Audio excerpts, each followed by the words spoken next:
ദുബായിൽ service charge, visa charge, recruitment charge കാര്യങ്ങളൊന്നും ഇല്ലാണ്ട് ഡയറക്റ്റ് ഹയർ ചെയ്യുന്ന ജോബ് വാക്കൻസീസ് നിങ്ങൾ നോക്കുന്നുണ്ടെന്നുണ്ടെങ്കിൽ നിങ്ങൾക്ക് നല്ലൊരു അവസരം വന്നിട്ടുണ്ട്. എമിറേറ്റ്സ് ഗ്രാൻഡ് ഹോട്ടൽ, ദുബായിലെ ഗ്രാൻഡ് ഹോട്ടലിലേക്ക് ഏറ്റവും പുതിയ ഹയറിംഗ് നടക്കുന്നുണ്ട്. താല്പര്യമുള്ള ആളുകൾക്ക് നിങ്ങളുടെ മൊബൈൽ ത്രൂ അല്ലെങ്കിൽ ഓൺലൈൻ ത്രൂ തന്നെ അപ്ലൈ ചെയ്യാൻ പറ്റും.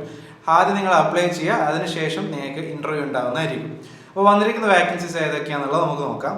ഗസ്റ്റ് റിലേഷൻ ഏജന്റ്, അതേപോലെ തന്നെ front office agent, house keeping attendant, house keeping supervisor, bellman, ഇത്തരം വാക്കൻസീസ് ഇപ്പോൾ നിലവിൽ അവൈലബിൾ ആയിട്ടുണ്ട്. നിങ്ങൾക്ക് ആർക്കെങ്കിലും ആവശ്യമുണ്ടെന്നുണ്ടെങ്കിൽ ഡയറക്റ്റ് പോയിട്ട് അപ്ലൈ ചെയ്യുക. അപ്ലൈ ചെയ്യേണ്ട മെയിൽ ഐ ഡി ഞാൻ പറഞ്ഞുതരാം. careers@emirates-grand-hotel.com എന്ന് പറയുന്ന മെയിൽ ഐ ഡിയിലോട്ട് നിങ്ങളുടെ CV അയച്ചാൽ മതി. നിങ്ങൾ എക്സ്പീരിയൻസ്ഡ് ആണെന്നുണ്ടെങ്കിലും ഫ്രഷർ ആണെന്നുണ്ടെങ്കിലും നിങ്ങൾക്ക് ഇതിന് അപ്ലൈ ചെയ്യാം. കാരണം അവർ ക്വാളിഫിക്കേഷൻ കാര്യങ്ങളൊന്നും മെൻഷൻ ചെയ്തിട്ടില്ല. നിങ്ങൾക്ക് ഡയറക്റ്റ് പോയിട്ട് അപ്ലൈ ചെയ്യാൻ കൂടി പറ്റുന്നതാണ്. അപ്പോൾ ഇതുപോലുള്ള ഏറ്റവും പുതിയ ജോബ് അപ്ഡേറ്റുകൾക്കായിട്ട് തൊഴിൽ മാഷ് ഒന്ന് ഫോളോ ചെയ്യുക. നമ്മുടെ വാട്സ്ആപ്പ് ഗ്രൂപ്പിൽ അത് ജോയിൻ ചെയ്യാൻ താല്പര്യമുണ്ടെന്നുണ്ടെങ്കിൽ